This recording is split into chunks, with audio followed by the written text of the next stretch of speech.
सभी दर्शकों को नमस्कार। मैं डॉक्टर जगपाल कृषि विज्ञान केंद्र माधोपुर की तरफ से आज बिजनेस आइडिया जो है बताना चाहेंगे, जो कि हैचरी पे आधारित है। जो भी रूरल यूथ या ग्रामीण वो जो है इस प्रणाली या इस मॉडल को एडॉप्ट कर सकते हैं और जो है एक अच्छा इनकम का जरिया कर सकते हैं। तो जैसा कि सभी जानते हैं, आज के दिन में सभी चाहते हैं कि हम स्टार्टअप करें या कुछ रोज़गार का जो है आयाम करें। तो इस क्षेत्र में यदि आते हैं तो एक अच्छा वो होगा। तो ये जो क्षेत्र है, खासकर हम बात करें तो सीड प्रोडक्शन का, यानी कि पोल्ट्री सीड प्रोडक्शन का, ये बहुत बढ़िया बिजनेस आइडिया है। इसमें क्या करना है कि यदि हम बैकयार्ड पोल्ट्री फार्मिंग करते हैं या कुछ मुर्गियाँ रखते हैं तो वो अंडे देते हैं, ठीक है। बहुत से गाँव में लोग जो छोटे किसान होते हैं, जो कृषक बंधु होते हैं, वो घरों में मुर्गियाँ रखते हैं 10-15 की तादाद में, और वो जो है अंडे देती है। फिर उन अंडों को ज़्यादातर क्या करते हैं, या तो खुद ही कंज्यूम करते हैं या तो मार्केट में सेल करते हैं। यदि इस अंडे को हम मार्केट में सेल करते हैं तो इसका जो है दाम 10 रुपये ही मिलता है। यदि हम इसी अंडे से हम चूजा तैयार कर दें तो इस अंडे का दाम जो है हमें जो है 30 से 35 रुपये का हो जाएगा, वो भी मात्र जो है आपको 20 से 22 दिन में जो है।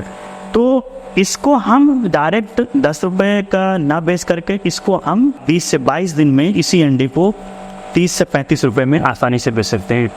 वो भी कैसे, तो इसके बारे में कुछ बताते हैं। तो इसके लिए हमें क्या है कि हम एक छोटा सा या अपनी क्षमता के अनुसार एक इंक्यूबेटर खरीद सकते हैं, जिसको हम लोग बोलते हैं हैचरी मशीन। तो इसमें क्या है कि यदि हमारे पास बजट है 25 से 30 हज़ार, तो वैसे इसके अलग अलग साइज आते हैं, तो 25 से 30 हज़ार, तो इसमें हम इस साइज़ का इंक्यूबेटर कर सकते हैं, जिसकी क्षमता जो है 300 अंडे हैं और एक बार में हम लगभग जो है 300 बच्चे निकाल सकते हैं। और इन बच्चों को हम आसानी से सकते, क्योंकि ज़्यादातर क्या है कि जो भी कृषक बंधु होते हैं वो जो है पोल्ट्री सीड या मुर्गी के चूजे होते हैं उनको बाहर से मंगाते हैं। अब जब बाहर से मंगाते हैं तो उसमें कभी कभी कुछ समस्याएं ऐसी आती हैं कि वो जो है मोर्टेलिटी हो जाती है, या उसमें जो है कभी कभी जो है वैक्सीनेटेड, मतलब कुछ समस्या आती है जिसकी वजह से किसानों को नुकसान करना पड़ता है।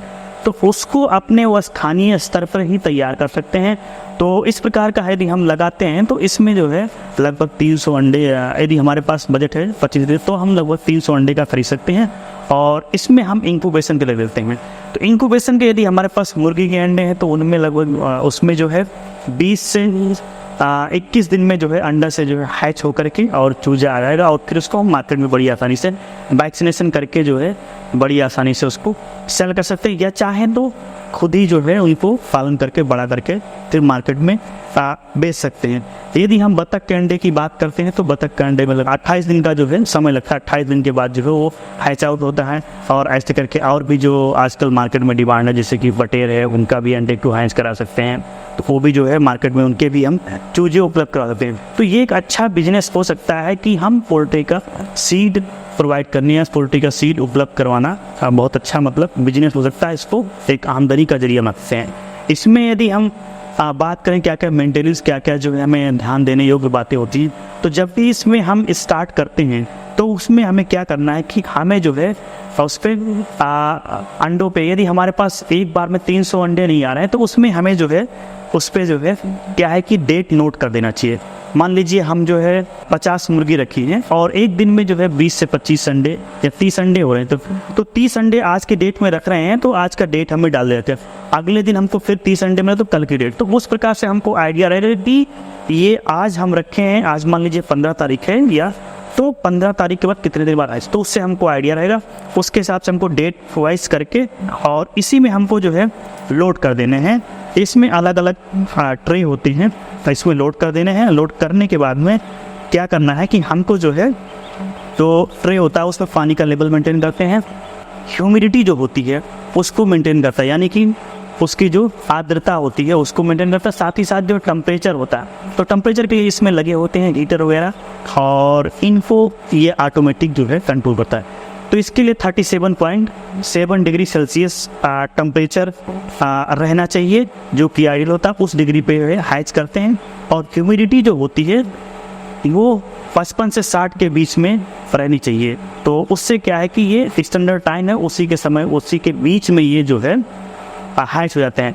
इस इंक्यूबेटर में आप देख सकते हैं कुछ चूजे जो है वो पहले से भी हैच किए हुए हैं। हालांकि ये जो है वो डक के हैं, डकलिंग्स हैं, ये डक के चूजे हैं, तो ये हैच किए हुए हैं और इनको आप देख सकते हैं। तो ये अभी आज ही के हैच किए हुए हैं, तो इनको हम बड़ी आसानी से जो है इसमें हैच करा के और एक अपना अच्छा आमदनी का जरिया कर सकते हैं।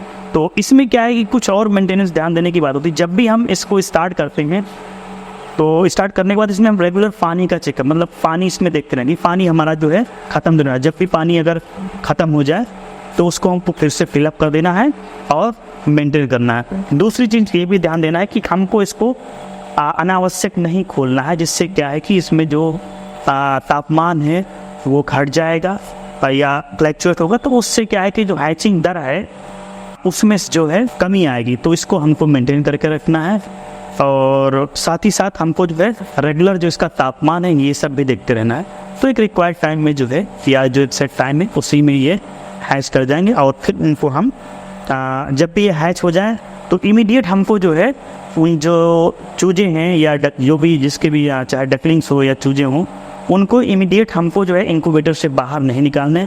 हैच होने के बाद कम से कम 12 से 15 घंटे तक उसी के अंदर रखना। जैसे कि आप इसमें अभी देख पा रहे हैं कि पहले से चूजे है, तो शायद ये आज के हैच किए हुए, इसलिए हम लोग अभी नहीं निकालें। कम से कम इसको 12 से 15 घंटे उसी में रखना है, ताकि उसमें जो पफीनेस, उसमें जो है जो फेदर्स होते हैं वो ड्राई हो जाएं और थोड़ा स्ट्रॉन्ग हो जाए। उसके बाद फिर हमको जो है उस चूजे को वैक्सीनेशन करके और मार्केट में जो है सेल कर सकते हैं बड़ी आसानी से। तो ये एक बिजनेस आइडिया है जो मैं कुछ आपके सभी दर्शकों को बताना चाहा। धन्यवाद।